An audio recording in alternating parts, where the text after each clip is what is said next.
अस्सलाम वालेकुम। Welcome to learn with DQAS। हमारा चैप्टर है गैशियस एक्सचेंज और आज हमारा लेक्चर है लेक्चर नंबर 4। जैसा कि प्रीवियस लेक्चर में हमने पढ़ा था गैशियस एक्सचेंज इन ह्यूमंस।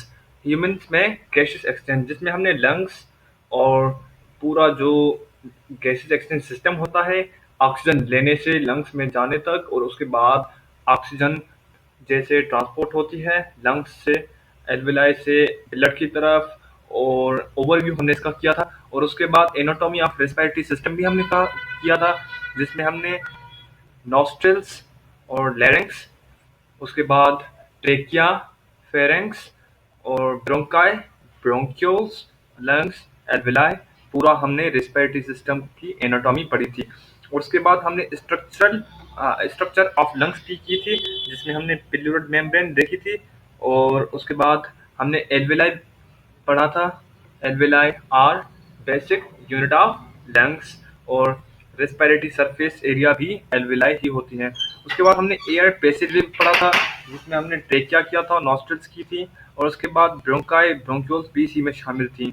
उसके बाद हमने फंक्शन ऑफ ट्रेकिया किया था, इसमें सीलिया होती हैं और ये वार्म करता है एयर को बाय जो उसके ब्लड कैपिलरीज होती हैं इसके साइड में, और ये ट्रिप करता है डस्ट पार्टिकल्स और बैक्टीरिया को। उसके बाद हमने ब्रीथिंग मैकेनिज्म भी किया था जिसमें इंस्पिरेशन और एक्सपिरेशन दो टर्म्स हमने पढ़े थे। Inspiration means intake of oxygen, expiration means exit of carbon dioxide. ठीक है, ये हमने टोटली पढ़ा था। इंस्पिरेशन में क्या होता है कि वॉल्यूम बढ़ जाता है और प्रेशर कम हो जाता है, इसीलिए इनटेक ऑफ ऑक्सीजन होता है। डायाफ्राम कंट्रैक्शन होती है, इंटरकोस्टल मसल भी कॉन्ट्रैक्शन होती है और एक्सपिरेशन में बिल्कुल अपोजिट सब कुछ होता है। ठीक है, तो आज का हमारा लेक्चर होगा introduction to gaseous exchange in alveoli. मैंने आपको पहले 3 लेक्चर में बताया था alveoli is respiratory surface. Respiratory surface वो एरिया होता है जहां पर गैशियस एक्सचेंज हो from lungs to connective tissue यानी blood. Gaseous exchange occur at the alveoli level in respiratory system because alveoli is respiratory surface area in human body. ठीक है, उसके बाद oxygen from inhaled air diffuses into the blood stream। जो हम oxygen लेते हैं ना वो ये आप देख लें यहाँ, ये ट्रेकिया है। ठीक है, ट्रेकिया से होती हुई ये ब्रोंकाई और ये ब्रोंक्यूल्स हो गए, ये लंग्स में ऑक्सीजन आ जाती है और ये है हमारी एल्वेलाई। अब एल्वेलाई के करीब करीब हर जगह पर यहाँ कुछ कैपिलरीज होती हैं।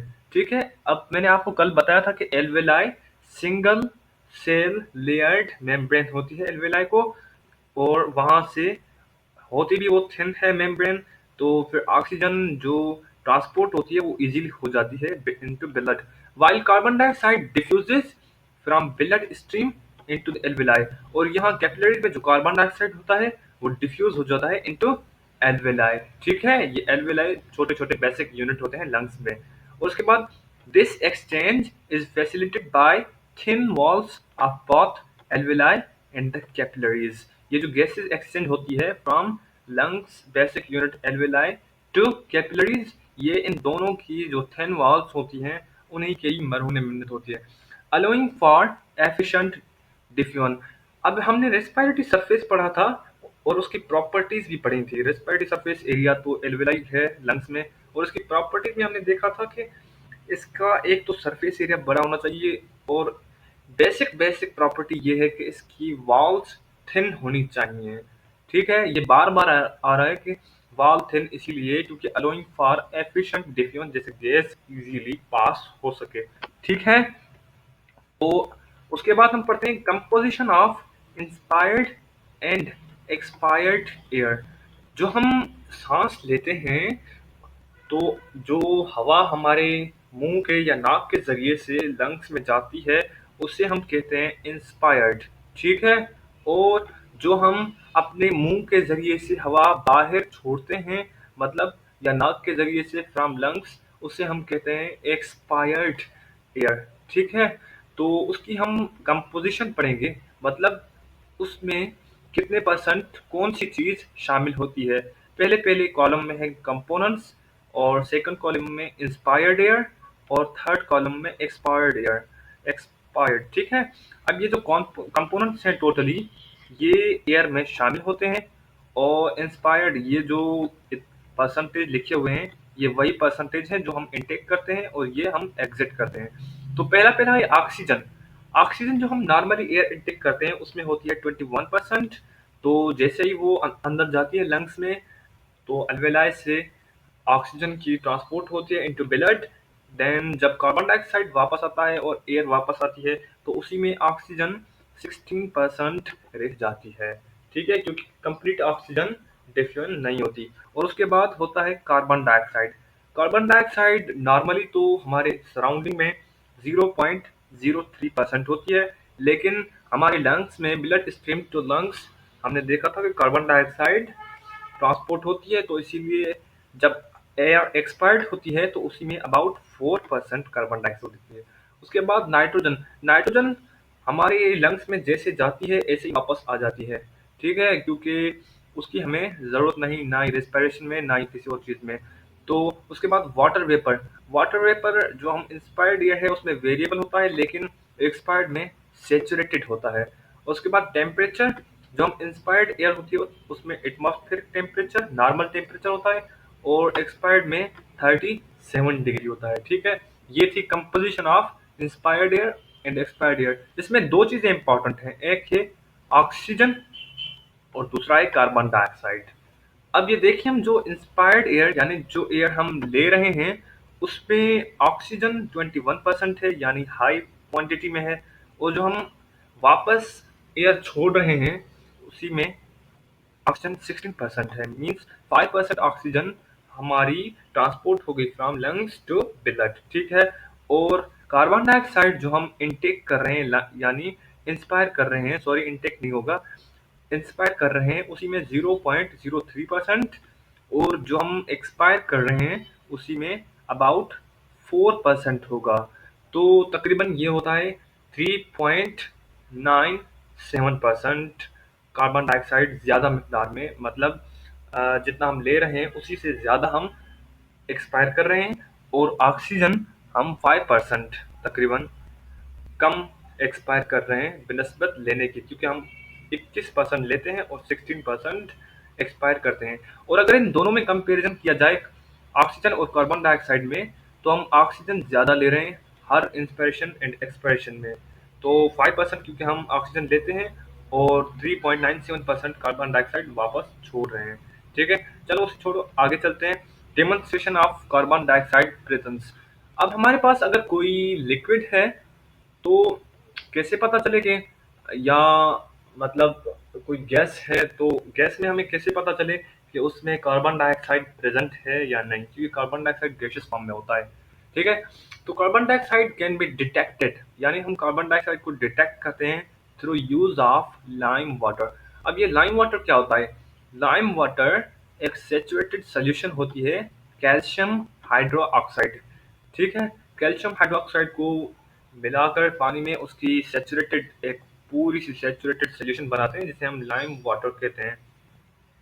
अब जो हमारी एक्सेलिंग एयर होती है, यानी जो एयर हम नाक से बाहर निकालते हैं, तो हम कैसे प्रूव करें कि वाकई इसमें कार्बन डाइऑक्साइड प्रेजेंट है और हमें बिलीव भी होना चाहिए। तो इसीलिए क्या करते हैं, हम सेचुरेटेड सॉल्यूशन लेते हैं कैल्शियम हाइड्रोक्साइड की। तो अब ये आप देख लें, ये एक सेचुरेटेड सॉल्यूशन है कैल्शियम हाइड्रोक्साइड की। अब ये नाक के बिल्कुल करीब रखकर फिर इसी में नाक से जो एयर एक्सेल होती है ना, वो इसी में मतलब छोड़ देते हैं। उसके बाद क्या होता है कि अगर ये मिल्की हो गई, यानी व्हाइटिश मिल्क की तरह हो गई, तो इसमें मतलब कार्बन डाइऑक्साइड प्रेजेंट है, अगर नहीं हुई तो मतलब एब्सेंट है, ठीक है। Excelling air into lime water cause it to turn milky due to presence of carbon dioxide. In contrast, passing atmospheric air through lime water doesn't cause change. अब एक बात ये हुई, एटमॉस्फेरिक प्रेशर में जबकि कार्बन डाइऑक्साइड मौजूद है, फिर भी इसका कलर चेंज क्यों नहीं होता? क्योंकि वो होता है 0.03%, मीन्स निग्लिजिबल कार्बन डाइऑक्साइड, ठीक है। और मतलब क्वांटिटी बिल्कुल थोड़ी होती है, जबकि हम एक्सेलिंग जो करते हैं वो राउंड अबाउट 4% होती है, ठीक है। उसके बाद चलिए आगे चलते हैं, रेट ऑफ ब्रीथिंग रेगुलेशन। ये जो हम ब्रीथिंग करते हैं नॉर्मली, तो इसको रेगुलेट कौन करता है? मतलब हम सोए हुए होते हैं तो भी हमारी ब्रीथिंग चलती है, कभी-कभी हम खुद ही ब्रीथिंग मतलब कंट्रोल कर लेते हैं और कभी-कभी ब्रेन कंट्रोल कर लेता है। तो आखिर इसमें मसला क्या है? मतलब इसको कंट्रोल कर कौन रहा है? ठीक है? तो चलिए देखते हैं। Breathing is primarily regulated by hypothalamus in the brain. Hypothalamus ये ब्रेन का पार्ट है, ठीक है? इसमें हार्मोन ये जनरेट करता है, तो उन्हीं हार्मोन के ज़रिए रेगुलेशन करता है ब्रीथिंग की, ठीक है? सॉरी, ये हार्मोन जनरेट करता है लेकिन ब्रीथिंग हार्मोन के जरिए कंट्रोल नहीं करता। Follow me. The rate of breathing adjust automatically based on internal and external condition. अब कुछ कंडीशन होती हैं, कुछ इंटरनल और कुछ एक्सटर्नल, जिनकी वजूहत पर ब्रीथिंग रेट डिटरमाइन करता है हाइपोथैलेमस। अब जैसे अब अचानक आप जब भागोगे, मतलब भागते भागते क्या होता है कि आपकी जो ब्रीथिंग रेट है वो फास्ट हो जाती है। होता है क्यों? क्योंकि हमारे मसल्स में ब्रीथिंग रेट हाई होती है, हमारी जो ऑक्सीजन होती है आपकी वो ज्यादा हो जाती है, हमें एटीपी ज्यादा चाहिए होती है, इसीलिए तो फिर ऑक्सीजन जैसे कम होने लगती है तो ऑक्सीजन रिक्वायरमेंट ज़्यादा होगी, तो इसीलिए हम ब्रीथिंग भी ज़्यादा करते हैं जैसे हमें ऑक्सीजन ज़्यादा मिले। During exercise increase oxygen demand by muscle. क्यों डिमांड इंक्रीज होगी? ऑक्सीडेशन ज़्यादा होगी, एटीपी हमें ज़्यादा चाहिए, हमारे मसल्स ज़्यादा मूव करेंगे, lead to higher breathing rate. उसके बाद एनारोबिक रेस्पिरेशन। एनारोबिक रेस्पिरेशन ये भी हम हाईली एक्सरसाइज रहे हैं तो उन्हें अचानक मतलब जैसे हमें जल्दी जल्दी एटीपी चाहिए तो एनारोबिक रेस्पिरेशन भी स्टार्ट हो जाती है, रिजल्टिंग फ्रॉम ऑक्सीजन डिप्राइवेशन यानी लो ऑक्सीजन ड्यूरिंग एक्सरसाइज। अभी मैंने आपको जो हम हाई लेवल पर एक्सरसाइज करते हैं या जो लोग चढ़ते जाते हैं उनके साथ भी ऐसा होता है, lead to formation of lactic acid, उनके पास एटीपीज कम हो जाती हैं तो इसलिए एनारोबिक रेस्पिरेशन होता है। एनारोबिक रेस्पिरेशन की वजह से ऑक्सीजन उनके पास बहुत लो हो जाती है, जिसे हम कहते हैं ऑक्सीजन डेप्थ। ऑक्सीजन डेप्थ यही होता है कि लो लेवल ऑफ ऑक्सीजन, ठीक है, ड्यू टू एनारोबिक रेस्पिरेशन। तो ऑक्सीजन डेप्थ को पूरा करने के लिए भी कभी-कभी मतलब जो ऑक्सीजन लेवल लो हो जाता है उसी को पूरा करने के लिए भी रेट ऑफ ब्रीथिंग हाई हो जाता है, ठीक है? तो एक हो गई एनारोबिक रेस्पिरेशन की वजह से और दूसरा होगी ब्रीथिंग एक्सरसाइज की वजह से, ठीक है? उसके बाद हम देखते हैं आर्टिफिशियल वेंटिलेटर। आर्टिफिशियल वेंटिलेटर ये मैकेनिकल वेंटिलेटर जो पेशेंट को असर करता है ड्यूरिंग ब्रीथिंग डिफिकल्टीज। इसमें क्या होता है कि ऑक्सीजन रिच एयर को डिलीवर की जाती है डायरेक्टली ट्रेका में ट्यूब के जरिए, जो ट्यूब माउथ में इंसर्ट किया जाता है, या डायरेक्ट एक ट्यूब है एंडोथेलियल ट्यूब जो कि माउथ के जरिए पास किया जा रहा है इनटू विंड पाइप, और दूसरा है नेसो गैस्ट्रिक ट्यूब, ठीक है, जो पेशेंट के नोज के जरिए स्टमक में एंटर किया जाता है। जो आर्टिफिशियल वेंटिलेटर है इसमें क्या होता है, ये एक मैकेनिकल वेंटिलेटर है, इसमें ऑक्सीजन भी होती है जो कि एक पेशेंट को दिया जाता है और ये ऑक्सीजन रिच एयर होती है, ठीक है? तो इसका यही फायदा होता है कि इसमें ऑक्सीजन बिल्कुल मतलब ऑक्सीजन ये फुली एयर इसमें प्रेजेंट होती है और ह्यूमिडिफाई भी होती है और वार्म भी होती है, ठीक है? तो ये शायद उसी पेशेंट को दिया जाता होगा जिसके लंग्स वगैरह खराब होंगे। तो चलिए आगे चलते हैं, पढ़ते हैं रेस्पिरेटरी डिसऑर्डर्स। रेस्पिरेटरी डिसऑर्डर्स में पहला है ब्रोंकाइटिस, उसके बाद है एम्फिसीमा, उसके बाद निमोनिया, फिर है अस्थमा, फिर होगा लंग कैंसर। पांचों पढ़ते हैं लेकिन पहले पहले चलते हैं ब्रोंकाइटिस पर। अब ये ब्रोंकाइटिस जहाँ भी ITIS बायोलॉजी में बायोलॉजिकल टर्म में आता है, इसी का मतलब होता है इन्फ्लेमेशन, ठीक है? मतलब किसी चीज़ का सूज जाना, इसे हम कहते हैं आइटिस यानी इन्फ्लेमेशन। अब ये ब्रोंकाई ब्रोंकाई क्या होता है? ये मैंने आपको कल बताया था कि ट्रेकिया के नीचे ये है ट्रेकिया, ठीक है? लंग्स में ये होता है ट्रेकिया, और ट्रेकिया के बिल्कुल नीचे इस जगह को हम कहते हैं ब्रोंकाई, ठीक है? अब ब्रोंकाई ये जो होता है ना, इसका सूज जाना इंटरनली, मतलब इंटरनली इसमें इन्फेक्शन हो जाना, इसे हम कहते हैं ब्रोंकाइटिस यानी इन्फ्लेमेशन ऑफ एयर पैसेजवे। अब ये आप देख रहे हैं, ये है ब्रोंकाई। अब यहाँ इसकी इन्फ्लेमेशन हो गई है, ठीक है? और इस ब्रोंकाई की इन्फ्लेमेशन को ही हम inflammation of air passage often caused by smoking और बैक्टीरियल इन्फेक्शन। इसकी वजह क्या होती है ये भी यहाँ बयान किया गया है कि ये स्मोकिंग यानी जो स्मोकर होते हैं ना उन्हीं को ही मतलब होता है, या बैक्टीरियल इन्फेक्शन भी हो सकता है जिसकी वजह से ब्रोंकाइटिस हो। अब ये नॉर्मल ब्रोंकाई है, ये आप देख रहे हैं ये इंटरनली बिल्कुल ठीक ठाक है, और ये एक उस पर्सन का मतलब ब्रोंकाई है जिसको ब्रोंकाइटिस हुआ है। अब इसके सिम्टम्स क्या होंगे, मतलब कैसे पता चले कि किसी शख्स को ब्रोंकाइटिस है या नहीं है?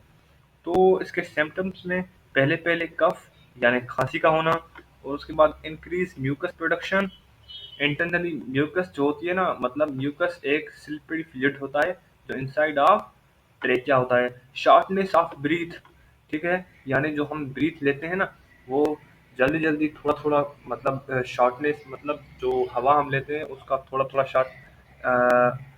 शॉर्ट टाइम में, जैसे बार बार हवा का लेना। और उसके बाद फेवर, फेवर हम कहते हैं बुखार को, यानी पायरेक्सिया भी इसे बोलते हैं बायोलॉजिकल टर्म में। Higher temperature than normal body temperature is called fever, ठीक है। ब्रोंकाइटिस मैंने आपको बताया कि इन्फ्लेमेशन ऑफ एयर पैसेजवे यानी ब्रोंकाई। इसकी वजह क्या हो सकती है? स्मोकिंग और बैक्टीरियल इन्फेक्शन। और इसके सिम्टम्स कौन से हैं? Cough, increase mucus production, shortness of breath and fever, ठीक है। ब्रोंकाइटिस पूरा हो गया। उसके बाद है एम्फीसीमा। एम्फीसीमा क्या होता है? यह है progressive destruction of alveoli due to long term exposure to pollutant. अब जो हमारे सराउंडिंग में ये जो पॉल्यूशन होती है ना, कुछ एयर पॉल्यूशन, इससे क्या होता है कि आहिस्ता आहिस्ता ये सीधा नोज से जाता है पॉल्यूशन, यहाँ ट्रेकिया, फिर ब्रोंकाई, फिर ब्रोंक्यूल्स, फिर लंग्स, फिर एल्वेलाई की तरफ। ये एल्वेलाई है। आहिस्ता आहिस्ता ये एल्वेलाई को डीजनरेट करता है नॉर्मल सेल्स को। तो आहिस्ता आहिस्ता ये डिस्ट्रॉय होना शुरू हो जाते हैं, यानी ये सुकड़ते जाते हैं। और डिस्ट्रॉय होना मतलब खराब होना। तो इनका डिस्ट्रक्शन मीन्स तबाही, इसका नॉर्मली हो सकता है मीन, यानी खराब होना हम ये भी ले सकते हैं, या ये नॉर्मल सेल होते हैं, इनका तबाही होता है डिस्ट्रक्शन का मीन। तो यहाँ तो हम ऐसा नहीं ले सकते, लेकिन ये खराब तबाही हो रहे हैं ऐसे समझो। और उसके बाद इसके सिम्टम में क्या होता है एम्फीसीमा में? Include laboured breathing, cough with phlegm and barrel chest. ये 3 इसके सिम्टम्स हैं, ठीक है। उसके बाद हम देखते हैं नमूनिया। ये नमूनिया क्या होता है? नमूनिया एक इन्फेक्शियस डिजीज है जो के ये भी एल्वेलाई को ही काज करती है, लीडिंग टू फ्लूइड और पस अक्यूमुलेशन।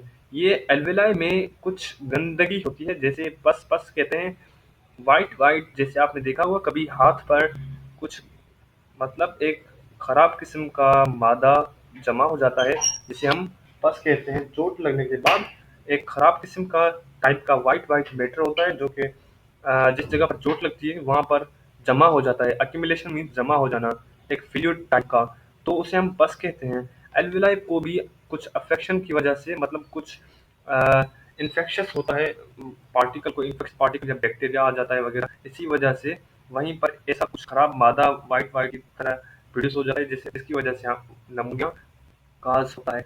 उसके बाद से सिम्टम्स क्या होते हैं? डिफिकल्टी इन ब्रीथिंग, सांस लेने में दुश्वारी, और फेवर, बुखार हो सकता है, कफ यानी खांसी, चेस्ट पेन मीन्स सीने में दर्द, एंड कंफ्यूजन, कुछ कुछ मायूसपन होना, क्योंकि जब बंदा सेहत ठीक नहीं होती तो मायूसी तो होती होती है। उसके बाद निमोनिया हमने देखा कि ये फ्लूइड या पस एक्यूमुलेशन की वजह से इसके सिम्टम्स हमने देख लिए। तो उसके बाद है अस्थमा। अस्थमा जिसे नॉर्मली हम कहते हैं सहका भी बोलते हैं हिंदी में, मतलब बार बार सांस लेना, एयर वे ऑब्स्ट्रक्शन, क्योंकि यहाँ जो एयर वेज है ना, ये आप देख लें, ये ब्रोंकाई है।